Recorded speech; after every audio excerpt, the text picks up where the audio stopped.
Sejam todos muito bem-vindos ao Papos Podcast, conectando pessoas ao sucesso. Eu sou Ricardo Castilhos e hoje eu falo com meu querido amigo Rick Dias. Seja bem-vindo, Rick. Muito obrigado. É uma alegria para mim estar aqui com vocês e eu hoje estou aqui pronto para responder perguntas sobre um tema muito polêmico, né? O Rick, você é fundador da ANAD. ANED, Associação Nacional da Educação Domiciliar, ANED. Caramba, cara, conta um pouquinho, o que é isso, de onde é que surgiu? Ok, bom, a ANED, como o próprio nome já diz, ela lida com educação domiciliar.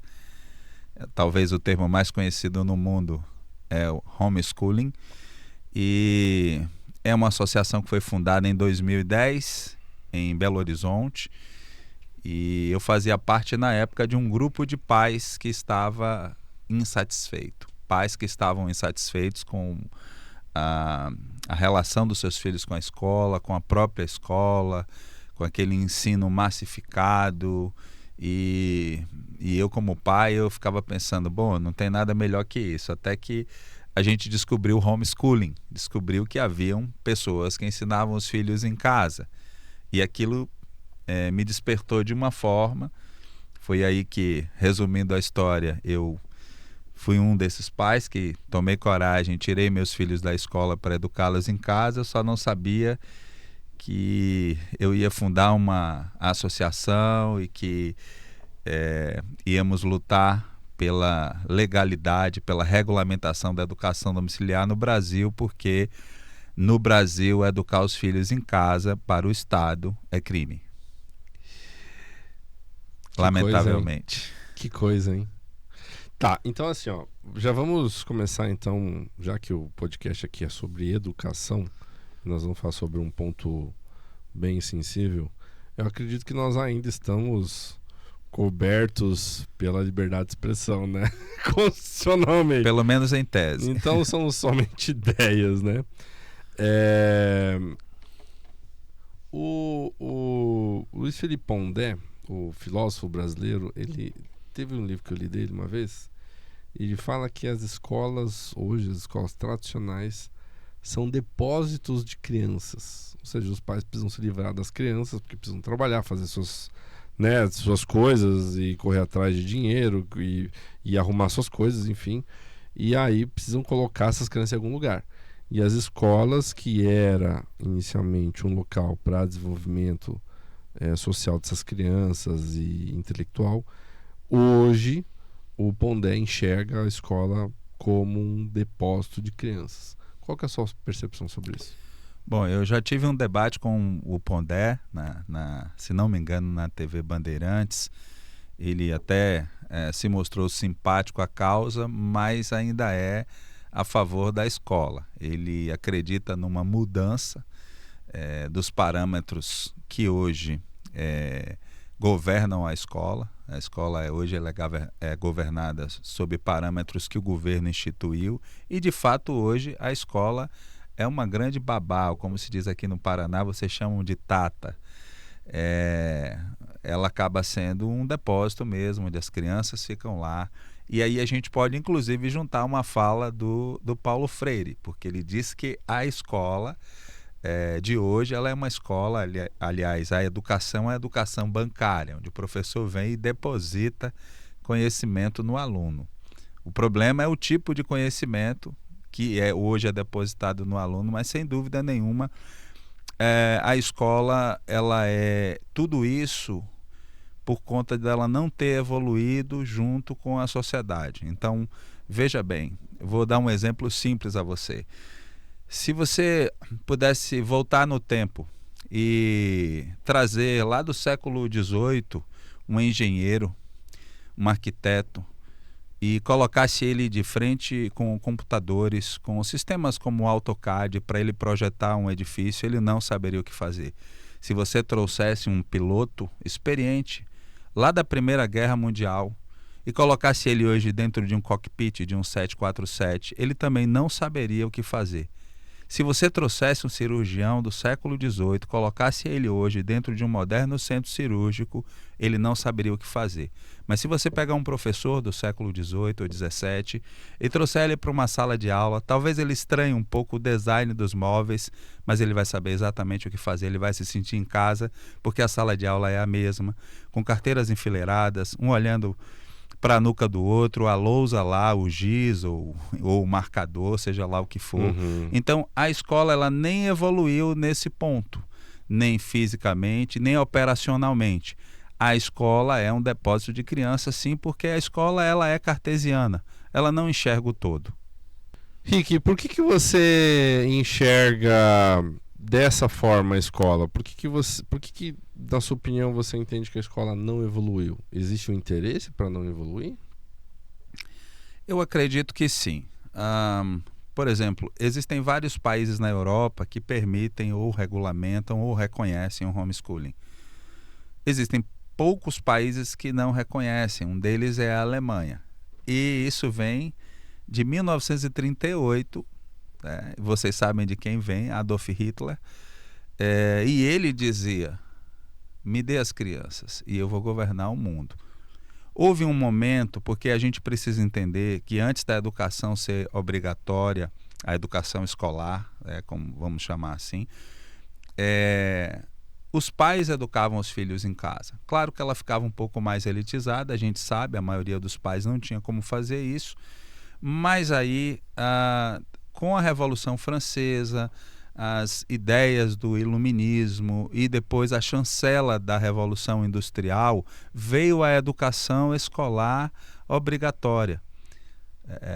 Os pais trabalhavam muito e alguém precisava ficar com os filhos, e mais ainda, as pessoas estavam saindo da zona rural e se mudando para as cidades. As cidades estavam ficando inchadas e precisavam de regras de convivência, e os governos descobriram que a melhor coisa era falar às crianças, dizer às crianças aquelas regras, e elas diriam aos pais quando chegassem em casa. Inclusive, a escola ela herdou muita coisa da Revolução Industrial. Por exemplo, a departamentalização do ensino, e o ensino dividido em séries, a compartimentalização das disciplinas também. Isso é herança da Revolução Industrial. Eu diria que até aquela sineta que toca, aquele sino, aquela campainha que toca avisando a hora do recreio, o término da aula, ela também era a mesma campainha que tocava nas fábricas. Então, os governos perceberam que a escola seria um meio fantástico de formar uma geração inteira. Pronta para a fábrica. Pronta para a fábrica e pronta também para uma obediência cega, sem o criticismo, sem valores. O estudante na escola hoje ele não pensa, porque a mola propulsora do conhecimento é o questionamento. Tem um livro muito interessante do Rubem Alves, ilustrado pelo Maurício de Souza, chamado Pinóquio às Avessas, e ele fala sobre isso. O livro é uma maravilha, muito bom de ler, em meia hora você lê, mas é um livro muito profundo, porque ele é uma antifábula, a fábula, a história do Pinóquio. O Pinóquio era um boneco de madeira que queria ser um menino de verdade, só que para isso ele precisa obedecer Gepeto, e Gepeto quer que ele vá para a escola. E no caminho para a escola, todo mundo sabe, Pinóquio se distrai com um monte de coisas, Gepeto adoece, enfim. No final das contas, o Pinóquio obedece a Gepeto, vai para a escola e se torna um menino de verdade. Este livro ele fala de um menino de verdade que vai para a escola e se torna um boneco de madeira. Eu não vou dar spoiler, mas porque o interessante é descobrir por que isso acontece. E isso acontece por conta do formato que a escola tem hoje, esse formato cartesiano, onde o professor ele tem uma metodologia, ele tem que aplicar um conteúdo, ele tem dias letivos, ele tem a coordenadora pedagógica aqui na jugular dele dizendo, olha, tem que encerrar o assunto, então ele nem pode lidar com questionamentos do aluno. E a gente quer educar crianças, olha só, nós queremos educar crianças nascidas no cativeiro do Google. Nossos filhos são crianças de cativeiro, na mesma sala de aula do século XVIII. Impossível de dar certo. Você tem também alguns movimentos ideológicos, né? O próprio Gramsci, ele vê a escola, na verdade, como uma grande, digamos assim, uma grande plantação, né? Que ele pode ir lá plantar, né? Já ir construindo toda uma ideia de revolução por meio da educação. Uma revolução silenciosa, mas a longo prazo, né? Então, tem algumas coisas que particularmente me preocupam com relação à educação é, tradicional, porque eu não consigo ver muito essa questão de senso crítico nas crianças, né? Certo, ponto, errado, tira ponto, e é uma coisa muito mecanicista, né? Sim. Eu li recentemente um livro aqui do John Taylor Gatto, Armas de Instrução em Massa.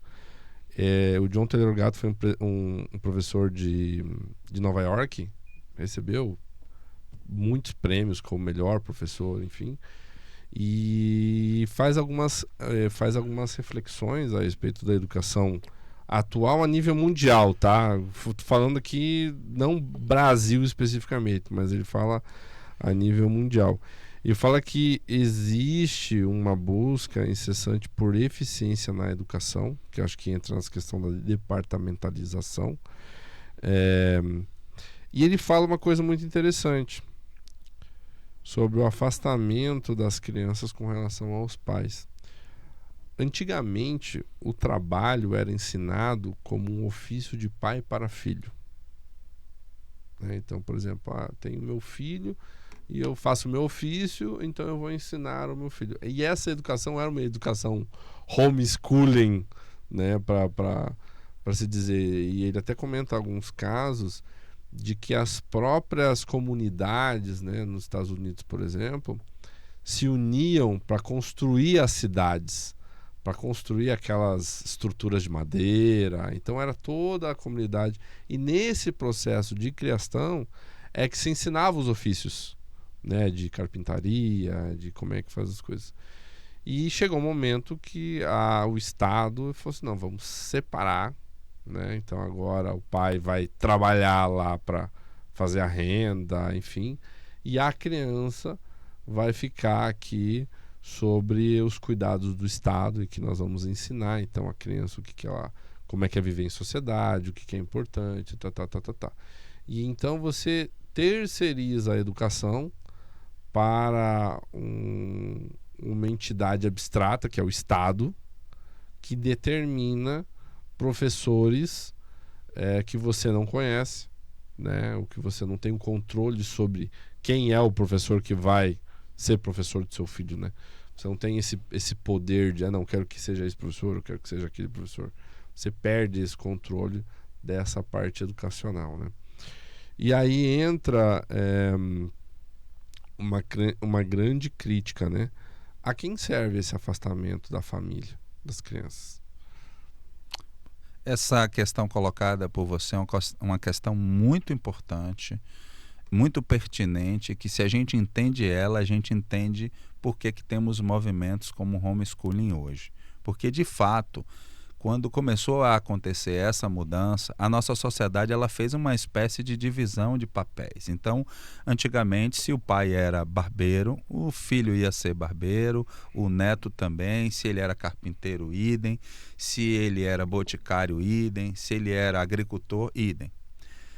Depois veio, então, com a industrialização, veio o mercado de trabalho. E as crianças distantes dos pais puderam escolher, entre aspas, assim, suas profissões, o que queriam fazer da vida, no sentido profissional. E aí a nossa sociedade fez uma espécie de divisão de papéis, na qual essa divisão deixou com os pais, digamos assim, a tarefa de ensinar hábitos, costumes, valores, moral, ensino religioso, ainda que fosse a moral e a religião daquela família. E a outra parte da educação, porque a educação é tudo isso, a outra parte da educação, que nós vamos chamar aqui de instrução formal, o saber que vem dos livros, esse sim foi terceirizado para instituições que chamamos de escola, onde supostamente haveriam ou existiam pessoas mais qualificadas que os pais para ensinar. Então, linguagem, matemática, geografia, história, tudo isso que a gente já sabe. E foi assim que aconteceu. A partir daí, os governos perceberam essa arma, que é uma expressão muito feliz do Gatto nesse sentido, quando ele fala sobre não só a metodologia, não só a didática, não só o conteúdo, mas a própria escola em si. Os governos descobriram isso. Então, é muito interessante quando você vê que muitos pais hoje percebem no que os filhos podem se tornar, ou no que a distância dos filhos ela pode acarretar. De repente eles estão em casa com filhos que eles não conhecem mais, porque eles não passam mais tempo com os filhos, eles não investigam mais. Não é a escola em si. Observe uma coisa, Ricardo. Os melhores alunos na escola sempre foram aqueles cujos pais sempre foram mais exigentes, mais participativos, salvo raras e honrosas exceções. Quando meus filhos estavam na escola ainda, e ali na pré-escola, e eu nunca faltei a uma reunião de pais, eu sempre estava lá. E reunião de pais é o seguinte: você convida pais de 50 alunos para uma reunião, vão 8, vão 6. E os pais que estão na reunião são justamente dos filhos que não tem nada para dizer deles, que não precisam. Todos aqueles, a pedagoga normalmente ela está lá com uma lista de alunos, com assuntos que ela quer tratar com os pais, e esses pais nem estão aí, e uma coisa é o reflexo da outra. Então, assim, é uma questão bem mais complexa do que o que a gente espera. Eu posso dizer a você que hoje a escola, de um modo geral, ela finge que ensina, o aluno finge que aprende, e está tudo certo. Num país onde você não pode nem reprovar, você tirou a meritocracia, que talvez era uma das poucas coisas que ainda segurava o aluno na questão ética, na questão da disciplina, na questão do esforço. E hoje está todo mundo igual, está todo mundo nivelado por baixo. Antes estivesse igual, nivelado por cima, mas está nivelado por baixo. E o que a gente deveria chamar de instrução, a gente chama de educação, que é todo esse contexto. Então, hoje, muitas vezes, a criança ela vai para a escola para aprender a lavar as mãos, a se limpar, uma série de coisas que deveria aprender em casa. Tem uma fila enorme de professores, de educadores formais nos consultórios e clínicas psiquiátricas, buscando aposentadoria por invalidez, com doenças mentais como síndrome do pânico, por exemplo, por conta do estresse da sala de aula hoje. Porque o professor hoje também não, mesmo aquele professor sério, comprometido com o trabalho, ele também não vai mais só instruir, ele tem que criar o filho dos outros. Isso é um drama terrível. Hoje mesmo eu gosto da sala de aula como lugar que a gente pode produzir alguma coisa, não apenas depositar, mas eu não teria hoje mais paciência para as crianças que nós temos hoje em dia. Porque os pais literalmente depositam essas crianças lá, como se fosse hoje uma grande creche, e lá elas ficam para que eles possam fazer suas atividades, né? O homeschooling, vamos lá. O homeschooling é, digamos assim, educação doméstica, né? No bom português. Essa educação doméstica, como é que é? Os pais, eles têm que separar um tempo para ensinar os filhos. Como é que os filhos fazem a questão de sociabilização? Essa é a parte que eu mais gosto de falar. Na verdade, o homeschooling, para ele ser de fato educação domiciliar, ele precisa ter 3 características principais. A primeira, ele é uma educação integral. Então, você se lembra que eu falei há pouco tempo atrás que a nossa sociedade dividiu papéis e a escola ficou com a instrução formal, o saber acadêmico, e os pais ficaram para ensinar hábitos, condutas. Então, essa parte do saber que estava a cargo da escola, o pai agora e a mãe, os pais assumem essa responsabilidade. Então, a educação ela tem que ser integral. Você vai trabalhar valores, conduta, moral, hábitos e também linguagem, matemática, geografia, história, esse saber acadêmico. A segunda é que ela é educação o tempo todo. E aqui eu posso falar como pai. Eu não sou um teórico da educação domiciliar. Eu tirei meus filhos da escola, minha filha tinha 11, meu filho tinha 8. Hoje eles estão aí na universidade, no mercado de trabalho, felizes, tranquilos, sociáveis, diga-se de passagem. Depois a gente pode falar sobre a socialização. Então, ela é educação o tempo todo. Você está fazendo um bolo na cozinha e a fermentação do bolo é um fenômeno químico. Então, como é que aquilo ocorre? Como é que a gente vai medir ali 200 gramas de manteiga, ou 500 gramas de farinha de trigo, ou 200 ml de leite? Tá? Então, a gente já vai trabalhar a matemática. O papai e a mamãe que tira o filho da escola, ele está muito antenado que em todo momento é momento de aprender. Todo momento. A gente vai para um parque, para uma praia, para uma praça, observa-se coisas. Em vários momentos ali a gente conversa e sempre é uma oportunidade de aprender. Então a educação integral é a educação em tempo todo. E o terceiro, e talvez o mais importante de todos, porque os pais falam assim, mas Rick, eu não lembro mais a fórmula de Bhaskara, o cálculo do delta, eu nunca entendi esse negócio de objeto direto, como é que eu vou ensinar aos meus filhos aquilo que eu não aprendi? A terceira coisa é que os pais não são os professores necessariamente, eles são facilitadores, mediadores entre o filho e o conhecimento. A boa educação domiciliar, ela conduz as crianças ao autodidatismo. Os pais precisam ensinar os filhos a aprender. E eu posso dizer que andei por esse Brasil todo e fui inclusive a outros países, conheci pais que só têm o ensino médio ou o ensino fundamental e fazem trabalhos magníficos com os seus filhos, porque ensinaram os seus filhos a estudar, a pesquisar, a serem autônomos no conhecimento e não passivos do conhecimento, como é não a depender, escola. né? Não depender, exatamente. Caramba, que legal. Eu tenho um conceito que eu gosto muito e falo até de uma forma recorrente, né, aqui na escola PAPS. Tô fazendo pedagogia, tá? Mas eu costumo dizer muito que a nossa responsabilidade como geração para a próxima geração, nós temos que preparar essas crianças para serem adultos funcionais. E eu acho que entra bem nessa linha de autodidatismo que você comentou. Ou seja, muitos dos adultos que existem hoje, né, eles acabam tendo uma série de traumas que muitas vezes vieram da própria escola, de sempre buscar uma aprovação, sempre receber uma palma, sempre receber alguma coisa, e eles acabam não sendo confiantes deles mesmos correrem atrás do que querem, né, de uma forma geral. Então existe sempre uma dependência emocional com relação à aprovação, ou sempre alguém vai decidir por essas pessoas, e etc. E esses não são adultos funcionais, não são adultos que conseguem se virar, né?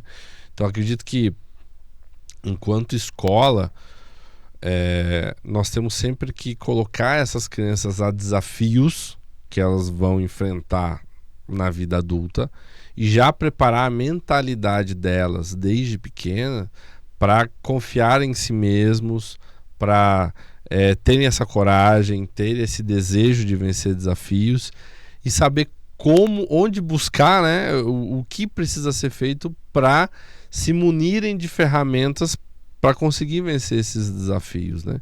Então eu acredito muito nisso e no nosso propósito de formar adultos funcionais. E uma coisa que me chama muita atenção na questão do homeschooling, em comparação com uma escola tradicional, né, de ensino tradicional, é que além de incentivar esse autodidatismo, a criança, né, todo tempo é uma oportunidade para repassar um conhecimento prático, né? Geralmente o ensino ele é muito mais eficiente em termos de tempo. Então o que uma escola tradicional gastaria uma manhã inteira com alunos convivendo naquela situação entediante, né, de cansado, horas e horas dentro do colégio. No homeschooling ele pode aprender o mesmo conceito em meia hora, 15 minutos, né? Então eu acho que em comparação, a criança ela acaba aprendendo muito mais rápido no homeschooling, né, em termos de qualidade técnica, e acaba ganhando muito mais tempo para fazer coisas como brincar, como estar junto com a família, aumentar os laços familiares. Aí o Theodore Gato vai falar muito sobre isso, sobre essa questão de a criança, ela se sente muito mais confiante enquanto adulto se ela tem laços familiares muito bem enraizados, né? Olha, Ricardo, o que você falou é algo tão especial que eu posso dizer duas coisas a você. A primeira é que tem estudos provando isso, que você tem bem menos tempo em casa, porque você tira do menino toda a distração, tudo aquilo que vai atrapalhar ele. E eu posso dizer que eu vivenciei isso na prática com meus filhos. Eu chegava num lugar às vezes e o pessoal falava assim: Rick, quanto tempo vocês ficam com seus filhos? 4 horas, 6 horas? Eu falei: não, no máximo 2. Você não aguenta mais de 1 hora de palestra e você quer que seu filho fique 4 horas. Eu vou lhe falar uma coisa que sempre acontece. Você pega uma criança de 7 anos, 8 anos, vamos colocar assim, ela vai para a escola, chega lá, ela tem que ficar 4 horas ouvindo muitas vezes uma aula expositiva. E às vezes é só uma criança cheia de energia, que o pai, a mãe ainda fez o favor de dar a ela um balde de Nescau 2.0, encheu a criança de açúcar, de cafeína, e quer que essa criança fique sentada, prestando atenção durante 3, 4 horas numa professora que vai dizer que ele tem transtorno de déficit de atenção, que ele tem hiperatividade, vai passar para a neuropsicopedagoga que vai chamar os pais. E quando você vai dar remédio. Com certeza, o pai vai estar no balcão da farmácia comprando Ritalina para dar a uma criança que não tem nada. Do ponto de vista patológico, não tem nada. Então eu passei muito tempo com isso. Olha só, o ensino em casa, ele permite coisas, por exemplo, imagina uma criança que está no 3º, no 4º ano do ensino fundamental e está estudando frações.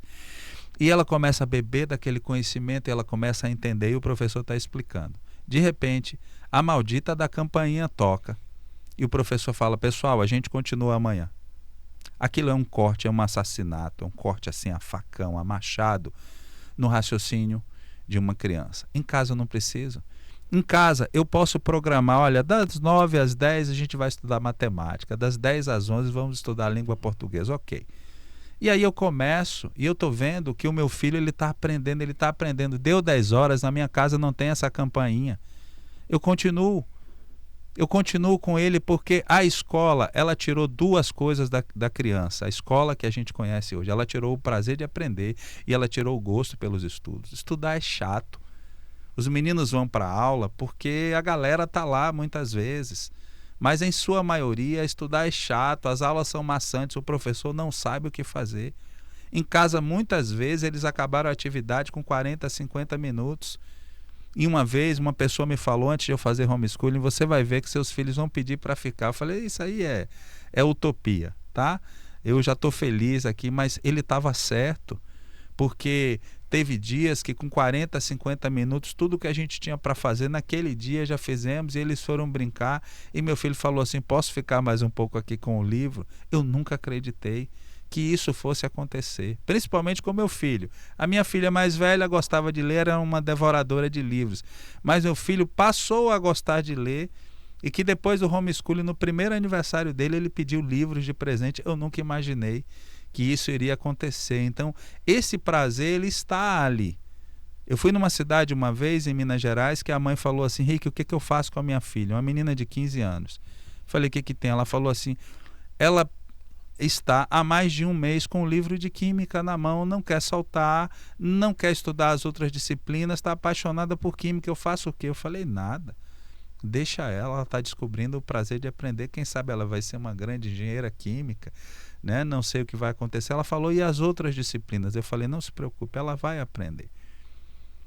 Não se preocupe, porque vai ter um tempo. A gente é que aprendeu essa coisa de que português, matemática, o conhecimento não é assim. Eu conheci uma mãe aqui no Paraná, professora, que ela falou, como é que eu posso ajudar meu filho? Ele não gosta de nada.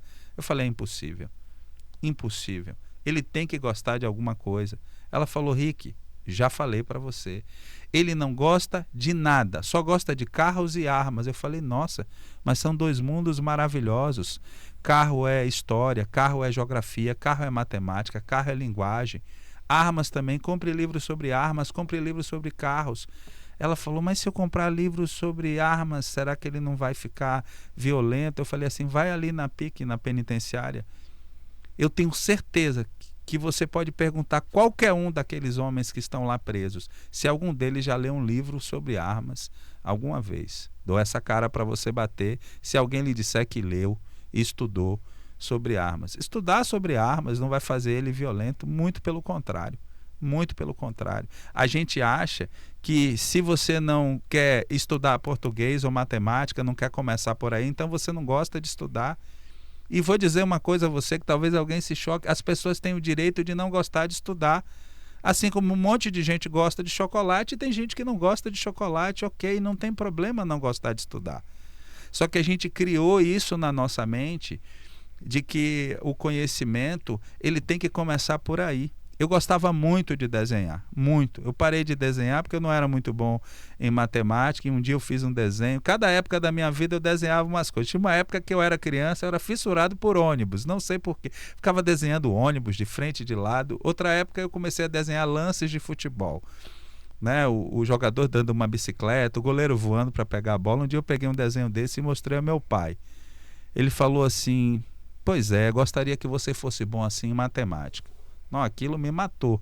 Por quê? Porque na cabeça dele, o importante é você saber português e matemática, saber desenhar. Para que serve isso?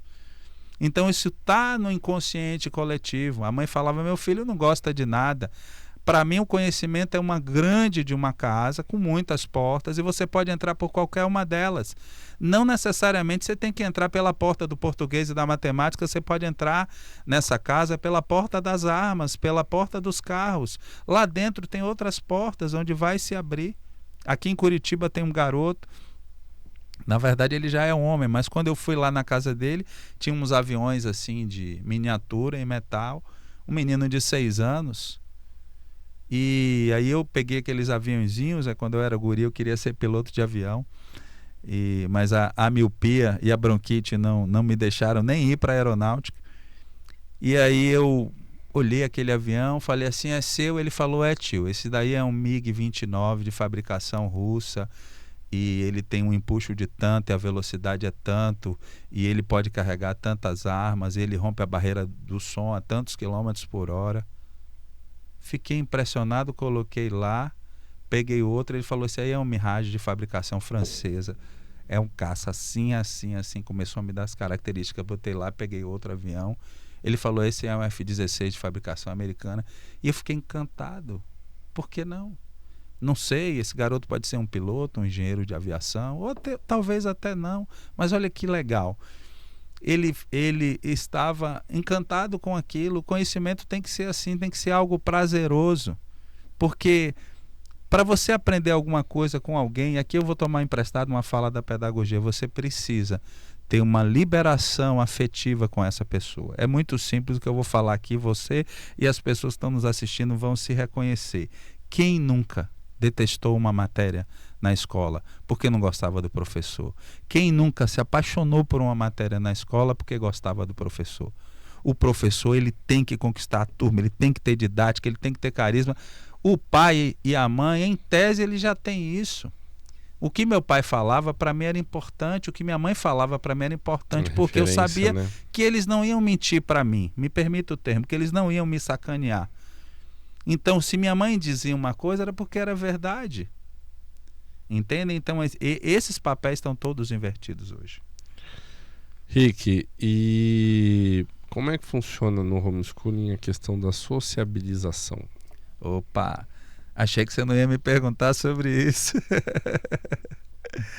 Olha, a socialização ela é uma coisa que a gente precisa entender.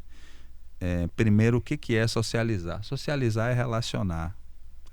E eu vou pegar algumas falas da pedagogia, porque já participei de inúmeros debates na TV, ao vivo, audiências públicas, na Câmara, no Senado, e todo mundo bate nesse negócio de socialização, fala que nós criamos os filhos numa bolha.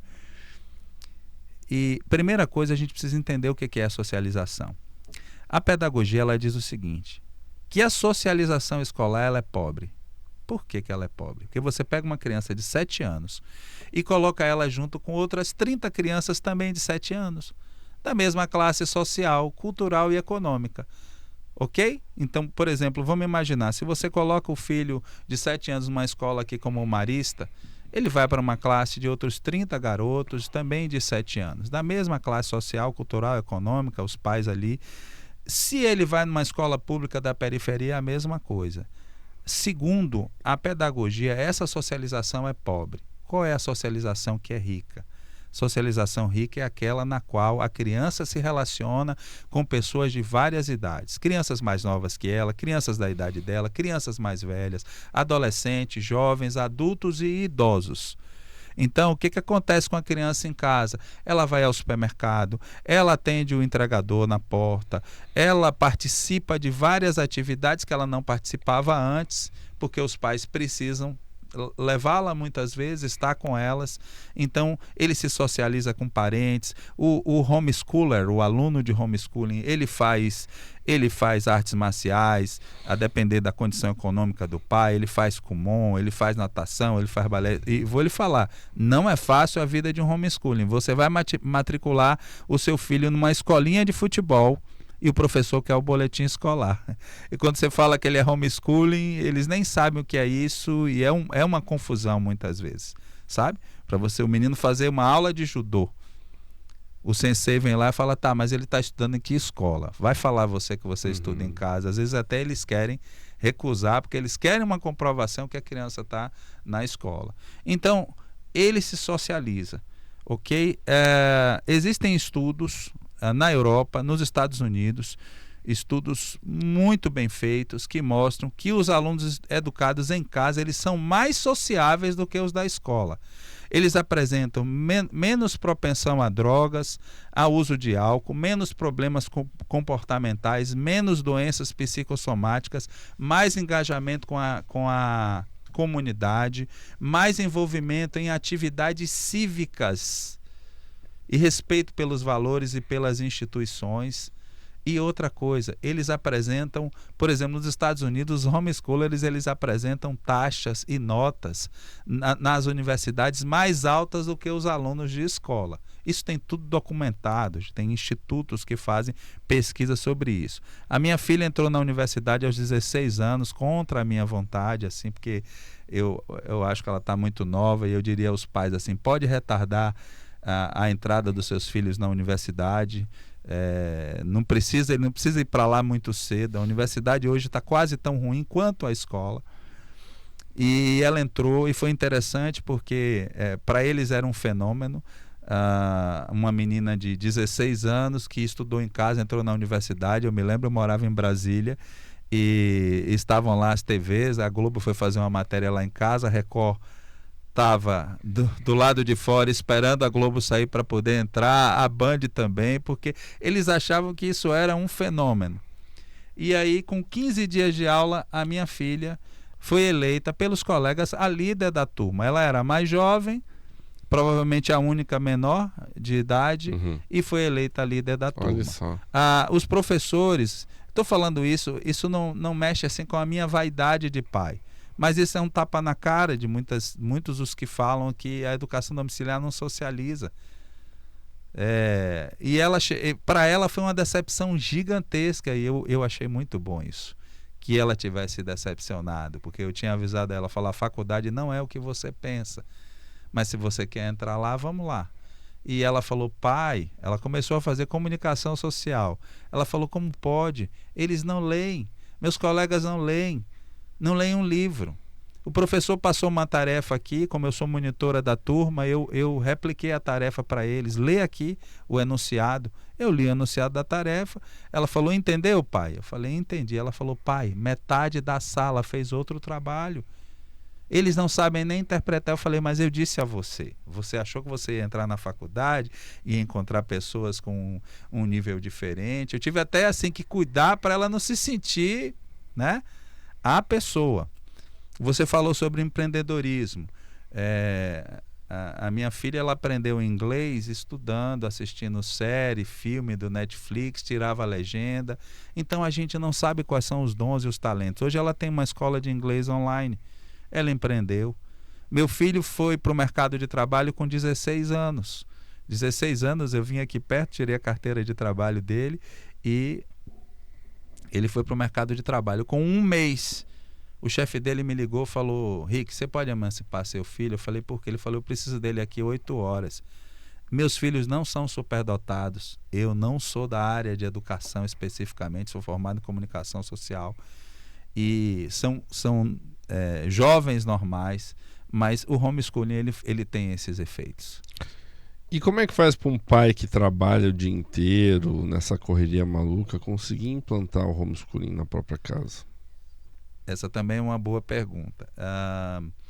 Nesse sentido, pelo menos um deles precisa estar em casa, tá? Pelo menos um precisa estar em casa.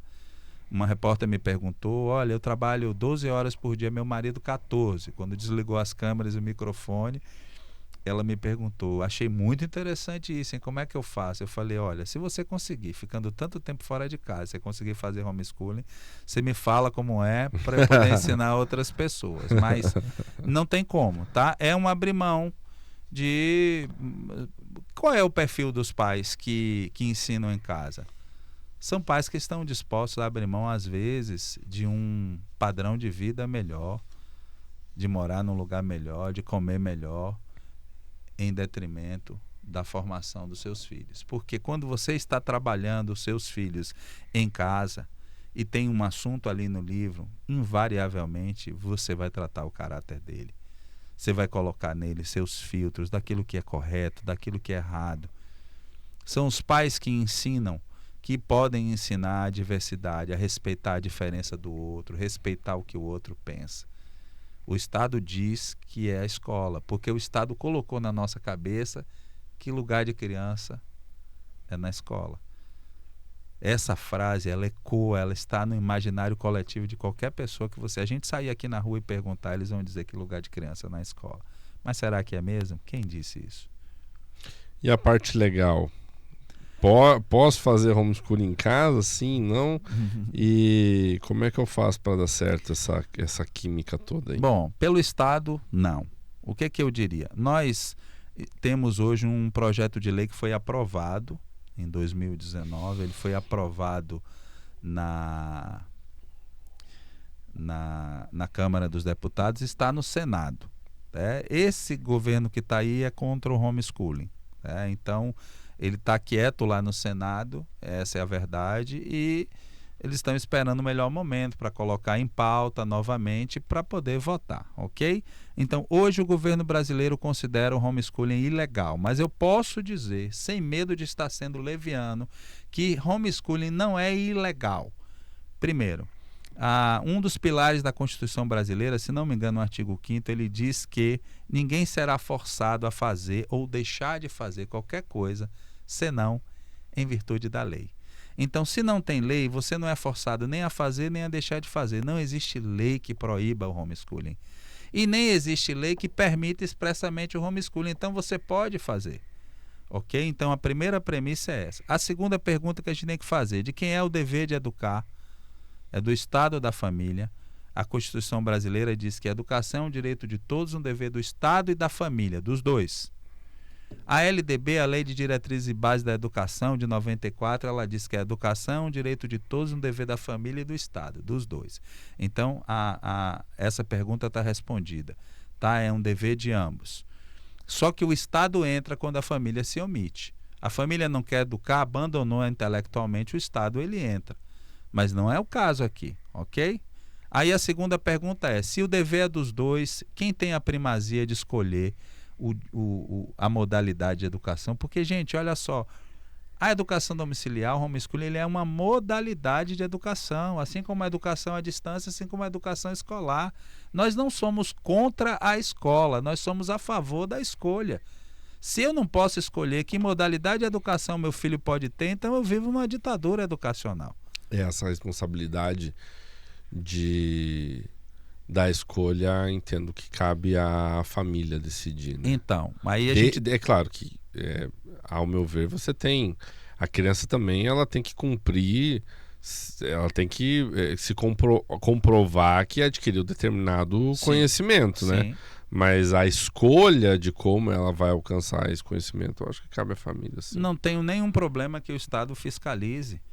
Deixa eu ver, deixa eu checar se você está fazendo. Ok, nenhum problema, nunca fomos contrários, tá, a isso.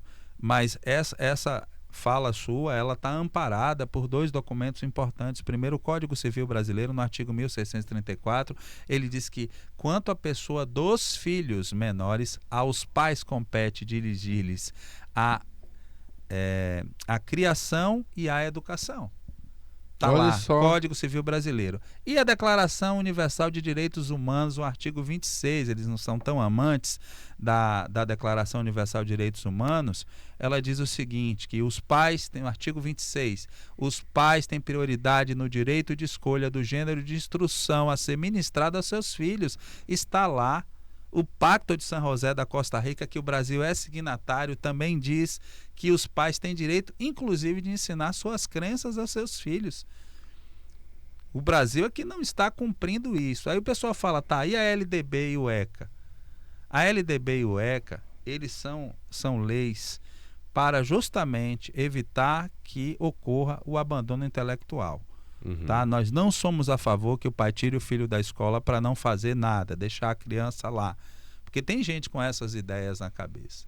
Tá? Nunca fomos favoráveis a isso, nunca defendemos isso, nunca defendemos que a escola fosse extinta, muito pelo contrário. Nos Estados Unidos, na Europa, tem chamadas escolas umbrella, as escolas guarda-chuva, que são o seguinte, elas são escolas que o aluno se matricula, recebe todo o material pedagógico e estuda em casa com os pais, tá? E a escola ajuda ali, ajuda o pai, faz uma tutoria. Então a escola ficou parceira do homeschooling. Aqui tem gente fazendo lobby que a gente vai tirar emprego de professor. Que tirar emprego de professor? Nós temos 48 milhões de estudantes no ensino fundamental. Devemos ter hoje o quê? Umas 50 mil famílias, talvez, 50, 60 mil famílias que fazem homeschooling no Brasil e são perseguidas, denunciadas, processadas. Eu acompanhei mais de 200 famílias processadas durante quase 13 anos. Então, é muita coragem. E o resultado disso? Como é que foi a jurisprudência desse? Bom, não tem nenhum pai que foi preso e nenhum perdeu a guarda dos filhos.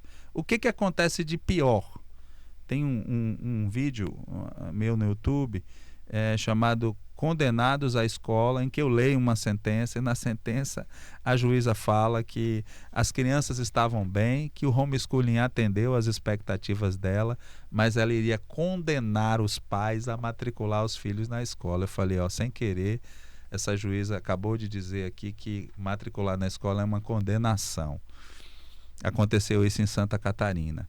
Então, o máximo que acontece, ele vai condenar os pais a matricular os filhos na escola sob pena de multa. E a multa é alta. A multa é alta. E é uma multa diária. Aí tem pais que matriculam na escola, tem pais que mudam de cidade, que fogem. No Paraguai tem pais, em Portugal, na Polônia, na Itália. Tem pais que venderam tudo aqui, sumiram, foram embora com os filhos, mas disseram não, foram para um país onde se permitia. Então, alguns estão passando um perrengue do ponto de vista financeiro, mas estão muito convictos do que estão fazendo com os filhos. E alguns estão por aí escondidos. Logicamente, a gente nunca orientou ninguém a desobedecer a lei, nem descumprir. para a gente não ser acusado de desobediência civil. Mas eu estou contando isso como um fato para mostrar a coragem desses pais, de tamanha é a insatisfação deles com o modelo escolar que temos hoje. É um movimento social, né? Sim, com certeza. E de minoria. Lembro de uma frase do Enéas que ele falava assim, perguntaram para ele, né? Tá, mas então a escola serve pouco. Aí o Enéas falou assim, ela serve, é melhor a escola do que a não escola, né? Então... Mas assim, Henrique, eu acho que quanto sociedade são coisas que nós temos que ter o direito de poder debater, né? São coisas que nós... Claro que nessa pluralidade de ideias e pluralidade de sociedade, esses choques de convicção, especialmente na educação, né? A educação... Com relação às crianças, nós estamos desenhando, nós estamos plantando o futuro, né? Acho que cabe muito a cada pai, no seu entendimento, decidir que futuro que ele quer, né, plantar no presente. Eu, particularmente, não... Eu entro nessa situação de pai que não tem muito tempo, né? Infelizmente, a gente... trabalha, ainda mais porque empreender no Brasil é muito difícil, cara. Muito. É muito difícil. Mas é importante saber que existem pensamentos diferentes, né, da escola tradicional, porque em algum momento a gente consegue encontrar um meio termo. Eu sei que a escola tradicional, ela vem de uma determinação de cima. De cima para baixo, tem que cumprir, tem que ser feito assim. Existe uma tradição já de séculos de que a escola é num formato específico, já visando essa questão do taylorismo, do fordismo, para que essas crianças já saiam na escola, né, digamos assim, adestradas para um ambiente de mercado de trabalho, de setorização, etc, etc. Por outro lado, nós também já começamos a encontrar dificuldades no mercado de trabalho, porque essas crianças que vêm desse processo de padronização da educação, quando elas chegam no mercado de trabalho, é exigido dela ser criativo, pensar fora da caixa, pensar de forma diferente, trazer uma solução criativa e também se relacionar com pessoas de gerações diferentes. Então existem muitas empresas que estão com crises intergeracionais porque as pessoas que estão trabalhando, elas não aprenderam, não foram incentivadas a conviver nessa parte de formação com pessoas de diferentes cosmovisões, né? Então, acho que tudo isso é muito válido para uma discussão, para uma reflexão como sociedade, né? Nem tanto os extremos, né? Como você mesmo diz, o objetivo do homeschooling não é acabar com a educação, é ter uma alternativa ao formato de como a educação é feita. Mas no final do dia, todo mundo quer que as crianças aprendam português, aprendam matemática, aprendam, né? E o objetivo no final do dia é formar esses adultos funcionais. Correto? Corretíssimo. A ideia nossa é essa mesmo.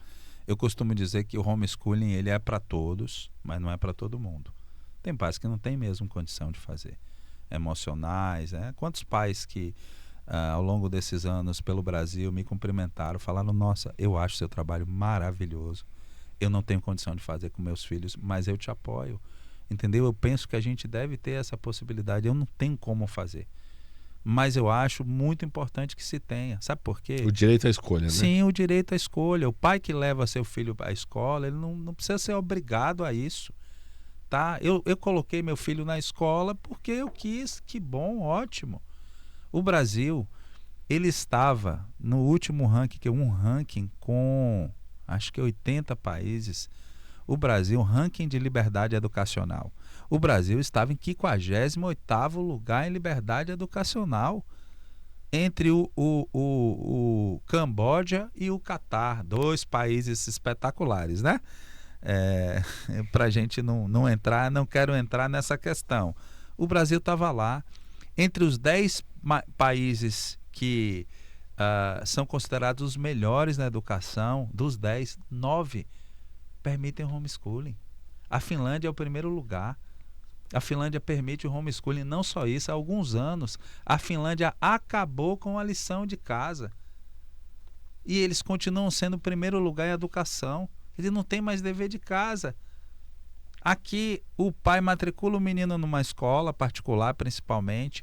Aí uma mãe às vezes pergunta a outra: e aí, tá gostando da escola? A escola do seu filho nova é boa? Sim, você não sabe, tem muita tarefa.